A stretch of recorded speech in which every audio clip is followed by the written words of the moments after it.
Mirëderdhet miq në episodin e 3 të Doc Talk, në këtë podcast në bashkëpunim me Drita Hospital, ku ne sjellim historitë më frymëzuese të njerëzve që bashkëpunojnë me këtë spital që është fantastike dhe që është në zemër të Tiranës. Vetëm sot për një temë që është shumë problematike. OBSH-ja, obezitetin e ka shpallur si smundjen e shekullit. Dhe ky është një problem që nuk ka të bëjë vetëm me shëndetin, por ndikon shumë edhe me cilësinë e jetës, edhe duhet të flasim për këtë, sepse është shumë e rëndësishme. Kështu që me mua janë dy miq, të cilët unë i njoh. Kemi folur praktikisht edhe më përpara me njëri tjetrin. Unë do t'ju uroj dhe t'ju komplimentoj në fakt për këtë zgjedhje që keni bërë, sepse duket që e keni ndryshuar cilësinë e jetës tuaj në një mënyrë fantastike. Por që mos bëjmë shumë afazane, do më dua që t'ju pyes edhe ku më tregoni ju për historinë tuaj të suksesit, si morët ju në dorë frenat të jetës tuaj, si vendosët që të bëni këtë gastrit sleeve dhe si u njohët të doktorin e mrekullive, të cilët ju më keni thënë që ai është doktor Andrea Formiga. Unë do kem fatin ta intervistoj pak më pas, por do doja shumë të dija historitë tuaja. Jeni miq, e keni funzuar njëri tjetrin, pa ka qenë Islami fillimisht që ka vendosur bëj këtë ndërhyrje dhe në pas e rinda. Kështu që Islami fol ti në fakt për fillimet e tua, si e morë si vendim, se jam me bindur që një njeri i cili është ka probleme me obezitetin, besoj që ka provuar shumë dieta, derisa ka arritur në përfundimin që jo, do të bëj diçka më të vërtetë, më reale.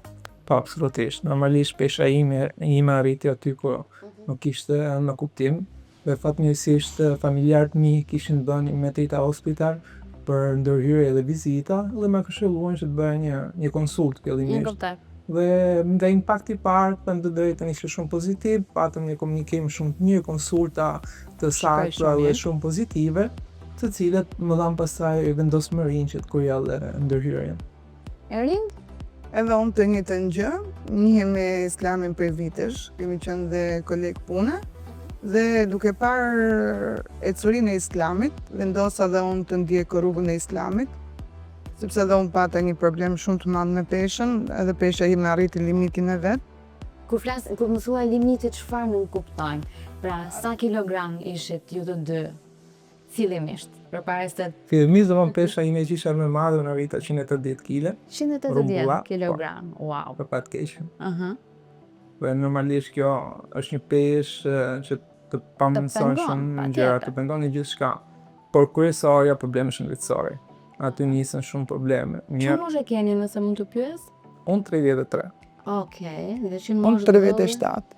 Patët probleme, besoj probleme shoqëruese tipit diabet, tension. Kryesisht e imi ishte diabeti. Diabeti është diçka normalisht shumë e rëndë, është Okej, edhe tensioni ose pamundësit për të kryer aktivitete fizike ose të ndryshme shoqërore, por kryesisht diabeti ishte një peshë shumë e rëndë për shëndetin, sepse të krijon shumë probleme të anë frymëmarrjes, të anë ushqimit, nuk mund konsumosh.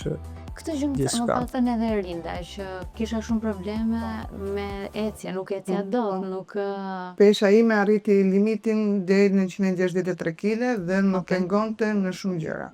Fatmirësisht nuk kam pas sëmundje shoqëruese, diabet apo kolesterol që janë shumë të rëndësishme për ecurinë e trupit, por pesha më pengonte për shumë gjëra. Nëse mund të pyes si ka qenë një ditë juaja e konsumimit të ushqimit, sepse di që keni pas konsumuar goxha. Po, për fat keq konsumimi niste. Nuk është se kishte një niste, nuk kishte një fund, sepse përveç kohës kur ishim në gjumë, gjatë gjithë periudhës tjetër, në një mënyrë tjetër do konsumonte diçka. Nëse ishte diçka, jo, shumë çka, besoj, me sasi shumë të mëdha. Absolutisht po, në sasia nuk ishte kufizueshme, nëse kishte të konsumoje. Nuk kishte më qëllimi ose ai dëshira që duhet të haj diçka, të shijoj diçka. Jo, ishte gjithçka te sasia.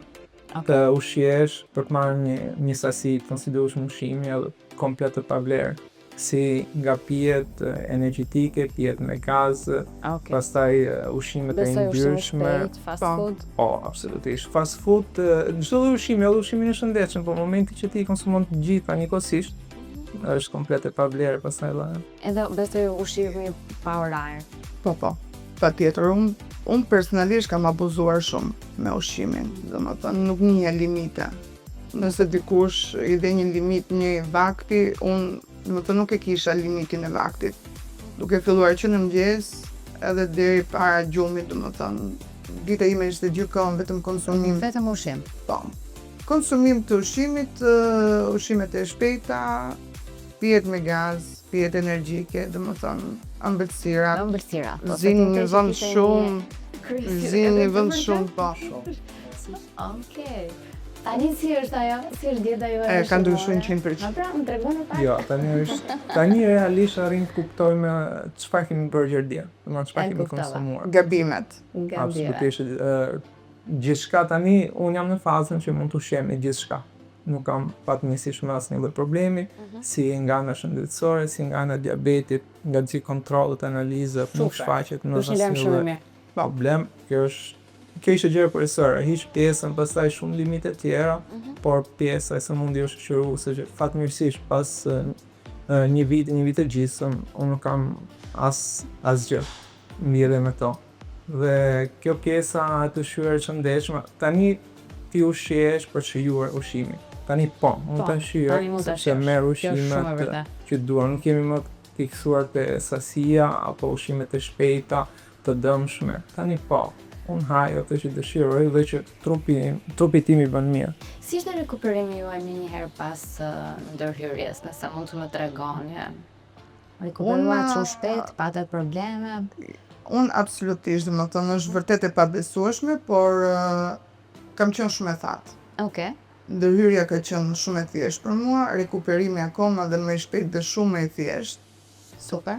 Më ka ndihmuar shumë që në kilet e para që humba, fillova të ecja, fillova gati, domethënë duke marrë rrjedhën e jetës në duart e mia frena. Okej. Edhe ishte çdo gjë shumë herë më lehtë. Ishte? Të drejtë nuk është se kish një periudhë rikuperimi, sepse duke sikur ndodhi ndërhyrje, kalon ato orët e para, sikur asgjë s'kishte ndodhur. Nuk ishte kjo, okay, unë kam bërë një operacion, kam bërë një ndërhyrje, gjithë secili mendon, okay, ditë në spital me gjatë. Por jo, rikuperimi ishte shumë i shpejt. Pas 2 ditësh ishim në shtëpi, duke marrë aktivitet, më pas një jave fillova dhe punën normalisht, që asnjë lloj pengese. Okej, domethënë gjithçka kaloi në normalitet. Doktori ju rekomandoi një dietë, ju duhet të keni më shumë kujdes sa zgjat kjo periudhë. Normalisht mbas ndërhyrjes na është dhënë domethënë një informacion çfarë duhet të ndjekim, sepse është e rëndësishme për pjesën e operimit. Mendoj, është protokollare. Pjesën e operimit për të mos dëmtuar pjesën domethënë që është operuar stomakut, sepse është organ shumë i rëndësishëm. Patjetër. Dhe duke ndjekur hapat e udhëzimeve domethënë që morëm, ja dolëm. Më dukeni pak, keni më shumë një vetbestim tani, sepse mua më duket sikur jeta juaj ka ndryshuar në 100% si të shin e saj. 100%. Jo, realisht ndryshon në gjithçka. Si vetbesimi kundrejt vetes tonë, sepse normalisht i humb gjithçka kur arrin atë lloj peshe, por tani si nga ana fizike, që nuk kemi asnjë lloj problemi, si nga ana shëndetësore, por edhe nga ana familjare, sepse unë personalisht jam me fëmijë, tani kam atë luksin që të dalë të loz me fëmijët e mi. Ti përkushtohesh më shumë, pa diskutim. Po, djalim ka shumë shef që të lozi top, dhe idea nuk mund t'i shkojë mbrapa, se pesha nuk më lejonte, ndërsa sot absolutisht argëtohemi gjithë bashkë. Çfarë mendojnë ata? Tani që kanë babi ka shumë kilogram. Janë shumë plumtë. Janë realisht shumë plumtë. Po, janë të dy çuna. Po, edhe për këtë arsye sidomos sepse çuna në këtë periudhë, se pastaj dëshkojnë të mami vetë, por në këtë periudhë janë goxha të dhënë mas meje, mbas lojës, argëtimit e gjithçka. Keni ndier ju paragjykime kur keni qenë mbi peshë? Shiko, paragjykimet janë gjithmonë prezente. Por e rëndësishme është që ti ndihesh mirë me veten tënde.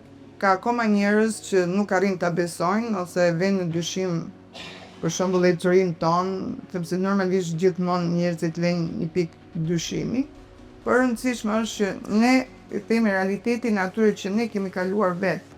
Po, patjetër, prandaj jemi këtu sot për të... Duke ditur ecurinë time, domethënë, unë jam shumë koshjente që çdo njeri mund të ketë aludime, por e rëndësishme është fjala ime duket. Domethënë është çdo gjë reale. Në fakt, gjëja juaj është një gjë super e dukshme, kështu që Po, kemi qenë keni qenë fat dhe keni gjetur bashkëpunëtorë të dur, se Po, kjo është po, më normal. Çdo gjë fillon më e nga rëndësishme. spitali. Çfarë më thoni që për doktore? doktori ishte Andrea, si ishte kur e shumë- patë, për sepse njerëzit kryen shumë besim me mjekun absolutisht. Në ato impaktet e para. Unë personalisht e nis jo vetëm nga doktori, por që në konsultat e para, që Me në gjithë stafin e kontrollat e tjetës. para, absolutisht, sepse në momentin që ke një pritje aq pozitive, aq të ngrohtë, pastaj ke përballë një doktor që ke gjithë Profesionist, informacionin po. e duhur, pavarësisht se doktori ka një eksperiencë që flet për të, po gjithë secili nga ne ka marrë diçka absolutisht pozitive nga ai edhe nga i gjithë stafi. Sepse në momentin që unë vi dhe ndjehem shumë komod, shumë mirë, gjithçka shkon siç duhet, edhe unë siç e kam thënë edhe me gjithë me cilin do që kam takuar, eksperjenca ishte shumë pozitive dhe absolutisht e këshillueshme kundrejt të gjithë. Se është shumë e thjeshtë të dalësh në Shqipëri, të shkosh kudo, por ne jemi këtu, jemi në vendin tonë. Fatmirësisht Trita Hospital sjell gjithë eksperiencën e doktorëve më të mirë këtu. Edhe pse jo. Da, Është e vërtet, ta kjo është shumë përdoren vërtet. me ne. Nëse dikush do të kishte problemin tuaj, kush ajo këshilla që do t'i jepet? Pra, do ta sugjeronit që ta vënte gastrit të sliv në sigurisht Trita 100%. Hospital? 100%. Absolutisht po. Është diçka në momentin ku nuk arrin të marrë rezultate ndryshe dhe të ngelet opsioni i fundit, absolutisht që duhet. Është diçka pozitive, sepse çdo gjë është okay. Për ndërhyrja mund ta evitosh, po. Dhe ishte shumë e thjeshtë me fjalë, por nëse ta kishim pasur të mundë evitimin, nuk do e kishim kryer, nuk do e kishim arritur deri në këtë pikë. Pal gabimeve tona, zgjedhjet tona të gabuara, por arritëm këtë pikë, edhe fatmirësisht ekziston një zgjedhje. Edhe kjo zgjedhje nuk është as e dëmshme. Në momentin që nuk është e dëmshme, të jep mundësinë që ti ta rifillosh nga para jetën tënde, të rikuperosh gjithçka, të ndrejsh gjithë gabimet, absolutisht që po. Edhe unë të njëjtën mendim kam, domethënë ja këshilloj edhe miqve të mi, Po.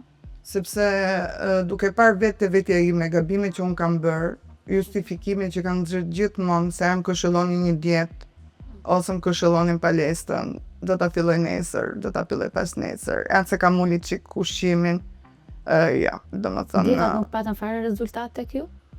Kanë rezultat, por është një 10%, domethënë e unë sot e merr E nesër. merr nesër po se thënë. nuk është diçka e vazhdueshme. Ti me dietën, okay, e bën 1 muaj, 2 muaj, eksagjerojmë deri në 3 muaj, pastaj rikuperon gjithçka ke humbë. Keni frikë ju tani të konsumoni shumë sasi ushqimi kur jeni përpara diçka të mduese, le të themi? Të drejtën jo. Ja. Unë tani jam në periudhën që mund të konsumoj gjithçka, por nuk nuk e kaloj atë limitin, ushqem si çdo person normal. Nëse mua më pëlqen diçka që është e shëndetshme e konsumoj, nëse unë shikoj një ëmbëlsirë, nuk e konsumoj. E kuptoj. Jo sepse ka diçka, por përse do ta konsumoj nëse nuk është diçka e Ja, për nevojshme. shembull, Rinda po më thoshte shpari që kudo ku shkoj tani i kontrolloj pëllësimet, shikoj nëse është pa gluten, nëse s'ka shumë sasi sheqeri, nëse ka proteina më shumë. Kështu që kjo është një mësim i Po, mirë. sepse ne erdhëm te ky pikë dhe është gjuna që ne të fillojmë të ushqemi si më përpara. Sepse e bëm gabimin, e rregulluam, tani vazhdojmë ecim në hapa të sigurta. Unë i kam eliminuar gati 60% të ushqimeve që konsumoja më përpara. Pijet energjike, pijet me gaz nuk bëjnë më pjesë Pjesën e dietës në tënde ushqimin ushqimore. Po. pare, domethënë edhe ushqimet e skuqura, ushqimet e shpejta. Konsumoj gjithmonë, domethënë vaktet e shëndetshme. Ai që dua të pyes, ndoshta jemi edhe në fund të bisedës, si pagesë, është një pagesë e shtrenjtë për gjithë ata që po na ndjekin? Gastrit sleeve kushton? Në një Edhe impakt nëse po, a ja vlen? Në një Ti impakt investosh? parë mund të duket e shtrenjtë, por duke marrë parasysh se çfarë fiton ti, sepse për mua nuk ishte një kost, ishte një investim. Unë investova te Unë e vetja thash, ime. është investim. Unë investova Ti ke që bërë një unë të rikthehem ky që jam sot, sepse nëse ti takon një person në rrugë të faktën me diabet, siç i shoh, dhe i thua, okay, ti investon këtë shumë që pas një viti mos ta kesh më, absolutisht po. Askush nuk do përgjigjet punës sepse ai e din të pasojë që sjell një sëmundje shoqëruese. Edhe veç Edhe që do ta ketë gjithë jetën pastaj. absolutisht. Pastaj edhe e heqin pjesën e sëmundjes, edhe që pjesa fizikut, në momentin që thotë okay, ke 180 kg. Unë personalisht kam humbur 85 kg. Erin, po ti? Sa ke Unë humbur? kam qenë 163 dhe tani jam 87. Thash, okay, hiq 85 kg me i kaq para, absolutisht po. Askush nuk do e besonte, edhe kur ma kam thënë në fillim, shiko, ti mund të humbësh këtë pesë, jo, nuk e besoj. Okay, të pakën të arrit 30-40 kg, edhe prap jam dakord ta përballoj këtë kosto. Okej. Plus pjesës tjetër që të vinë që ke disa mundësi pagese, kjo sjell komoditete, që mos ta ndjesh shumë të pesh, për ato që rendojnë si Në punojnë. pjesën e financave, po. Duke bërë një llogari të thjeshtë, unë kam harxuar më shumë me konsumimet e ushqimeve para operimit Se sa më kushtoi operimi. Dhe duke bërë një llogari të thjeshtë, domethënë, çmimi që kam paguar për operimin në krahasim me çfarë kam unë harxuar më përpara, është komplet domethënë ndryshim shumë i madh dhe nuk është një diferencë që ty të rëndon, sepse ti po krijon jetën tënde. Po njerëzit e tjerë, cili ka qenë impakti kur po shikonin që ju po dobësoheshit edhe po... Unë për vete tani jam mësuar me atë shprehjen që sa që më shohin njerëzit tonë shqyqy që më fole se nuk po të njifja. Në vërtet. Ose sa mirë që ke rënë, bëhet çifti që ke rënë. Domethënë iku ajo pjesa që ta e shëndoshur sa të shihnin edhe tash është ajo pjesa sa e dobësuar. Ne do takohemi pas pak, po do takohemi me doktore, me Andrea Formigën, i cili, siç e thanë edhe vetë pacientët e tij, është doktor i mrekullive. Po ai do ta flasim më gjatë pastaj për gastricivë dhe për gjithçka tjetër që ai di edhe që zotron më së miri. Kështu që mos të largoni sepse kthehemi pas pak.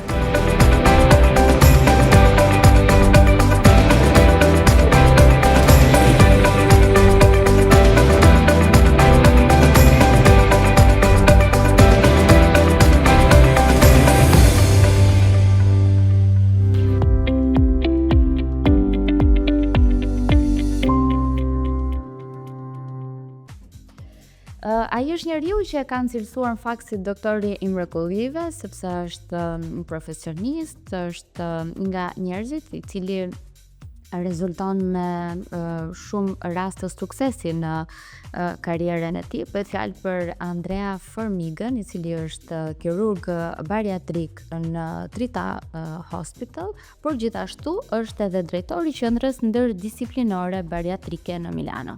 Dottore, la ringrazio che avete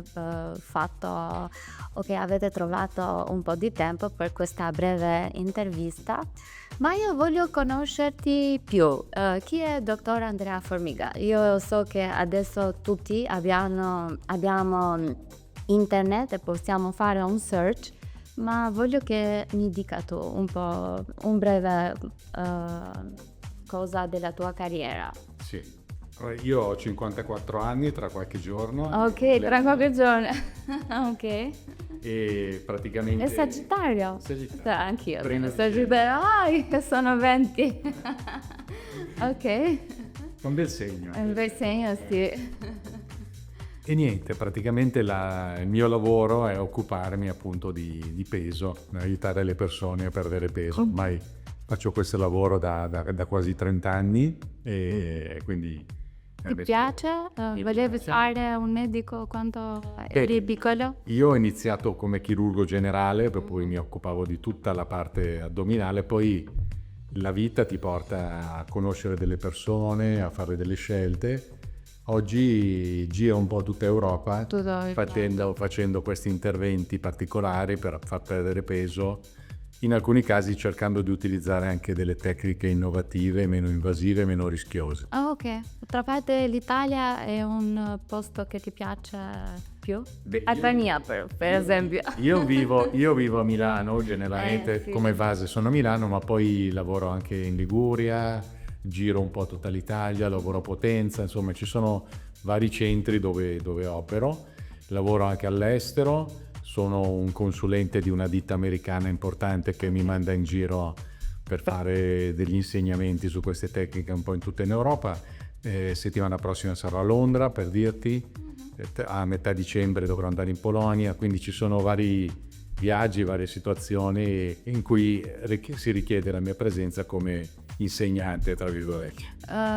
Tu vieni spesso qui nel nostro paese, in Io Albania? qui in Albania collaboro con Trita Hospital da ormai quasi 2 anni, e quindi sì, praticamente 1 o 2 volte al mese sono qui a Tirana a lavorare, insomma. Mi puoi dire qualcosa di più della tua collaborazione con Trita Hospital? Con Trita Hospital io mi occupo sostanzialmente di tutta la chirurgia addominale, quindi mi occupo della parte bariatrica per quanto riguarda il peso, quindi eseguo visite, consulenze, eseguo endoscopie anche, faccio gastroscopie e colonoscopie. Nell'ambito della chirurgia addominale mi occupo di trattamenti della parete addominale, quindi di ernie, di colecisti, e ultimamente, ormai già da almeno 6 mesi, abbiamo introdotto dei nuovi trattamenti anche per quanto riguarda la proctologia, cioè la patologia delle emorroidi, delle fistole, di tutte quelle malattie che colpiscono il pavimento pelvico. Quali sono alcune delle sfide più grandi di tua professione? Le sfide più grandi sono cercare di cambiare un po' la vita delle persone, ovviamente cercando di renderla più facile, spesso, ad esempio parlando di obesità, sono persone che sono un po' emarginate nella società, le persone obese vengono viste male, no? Male. Anche in ambito lavorativo spesso sono un po' discriminate, cioè quando un datore di lavoro deve scegliere, spesso sceglie la persona normopeso, non quella obesa, no? E quindi riuscire a fare qualcosa per aiutarli, fargli perdere peso, modificare quindi anche l'immagine corporea proprio, e spesso questo è la prima richiesta loro quando vengono da me. Posso poi, una volta che ho perso peso, modificare il mio torace, l'addome, le braccia, le gambe, perché loro vogliono vedersi diversi. È proprio una vera e propria rinascita, e questo è un po' quello che spinge, per cui poi la cosa bella è lasciare un buon ricordo di te nelle persone che incontri, no? Ti chiamano il dottore dei miracoli, ti piace? Beh, ovviamente esagerano, Ok. Io cerco di fare il mio lavoro al meglio e qualche volta Ma ti piace un po'? però è simpatica, è una cosa simpatica. Fai amici dopo gli interventi? Sì, spesso, e poi ci sentiamo anche nel tempo. Sì. Oggi coi social e tutto rimaniamo in contatto, anche se non ci vediamo, però ci scambiamo messaggi, rimaniamo in contatto. Loro, una volta che hanno fatto il loro percorso e si sono trovati bene, mandano dei loro amici, mandano dei parenti, quindi c'è tutto un buon... Una collaborazione. Sì. Allora, adesso io voglio fare un po' di domande più tecnici. Voglio che tu mi spiega i diversi tipi di chirurgia bariatrica e come si decide quale intervento sia più adatto per ogni paziente. Allora, ovviamente oggi quando tratti di chirurgia bariatrica si lavora in un team, no? Il famoso team multidisciplinare, in cui ci sono varie figure che compongono questo team, quindi abbiamo il nutrizionista, abbiamo lo psicologo, c'è il chirurgo, Ok. e poi c'è l'internista, ovviamente, che valuta la parte metabolica del paziente. Non tutti i pazienti sono uguali, il loro comportamento alimentare è differente, Hanno paura? la loro paura anche, ovviamente. Ci sono delle situazioni cliniche che richiedono interventi farmacologici. Ci sono invece delle situazioni mentali, dei disagi, e spesso è così, perché l'obesità spesso è uno sfogo di un atteggiamento mentale che può essere un problema sul lavoro, un problema in famiglia, e che genera poi il cosiddetto comfort food, cioè il cibo diventa una sorta di mezzo per attenuare un disagio della mente, no? Quindi è importante capire questa cosa, è importante avere lo psicologo che interpreta e cerca una soluzione, e poi a seconda del disturbo alimentare, dello stile di vita del paziente, noi possiamo offrire diversi trattamenti. E quali sono quelli? Ci sono trattamenti più facili, Che sono? che sono praticamente, si parte tutto dalla dieta. Dopo la dieta, ovviamente oggi abbiamo a disposizione dei farmaci molto potenti, più potenti di quelli di una volta, che agiscono sul senso della fame senza avere grandi effetti collaterali. Ok. Qualora ovviamente il farmaco non fosse sufficiente a garantire un controllo del peso, abbiamo dei trattamenti, in primis dei trattamenti endoscopici, cioè dei trattamenti che vengono eseguiti tramite gastroscopie, cioè senza veri tagli, veri interventi sull'addome, ma tutto attraverso la bocca del paziente. Abbiamo la possibilità, ad esempio, di posizionare dei palloncini intragastrici, cioè dei sistemi all'interno dello stomaco che vanno a riempire una parte dello stomaco. Di conseguenza, quando il paziente va ad alimentarsi, raggiunge un livello di sazietà con meno cibo, quindi mangia meno, si sente sazio.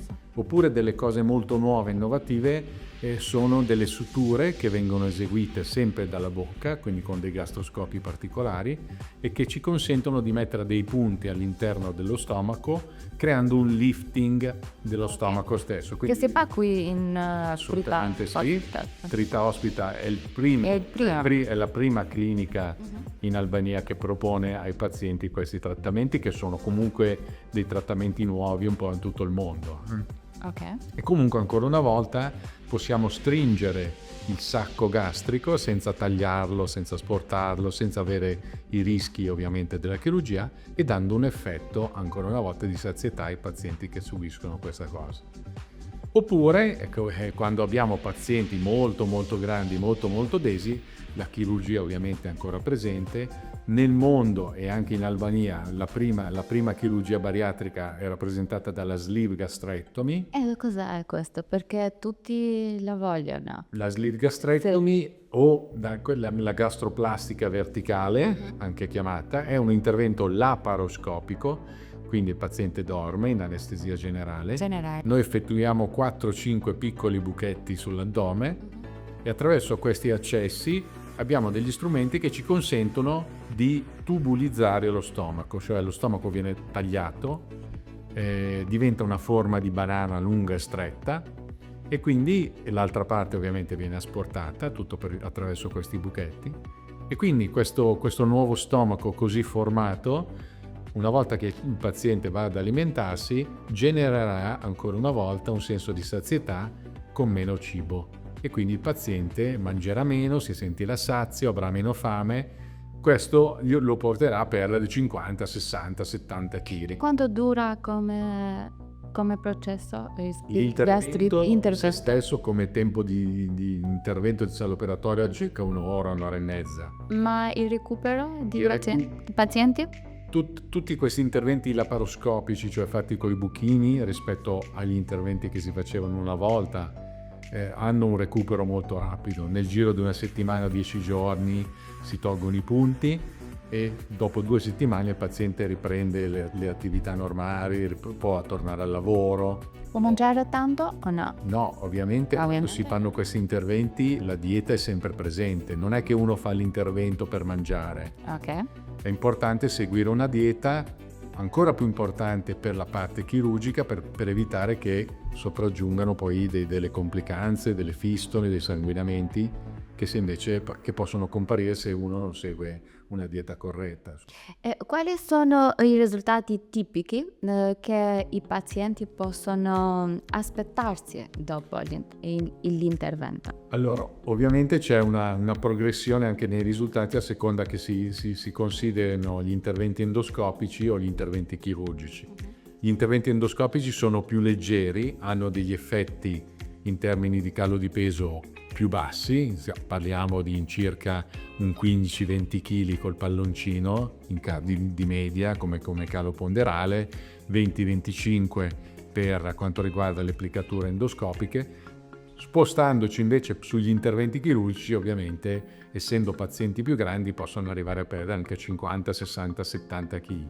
Tutto parte però dal paziente che abbiamo di fronte. Se un paziente pesa 80 kg, non è che perderà 50 kg con l'intervento, perderà di 15-20 kg finché raggiunge il suo cosiddetto peso ideale.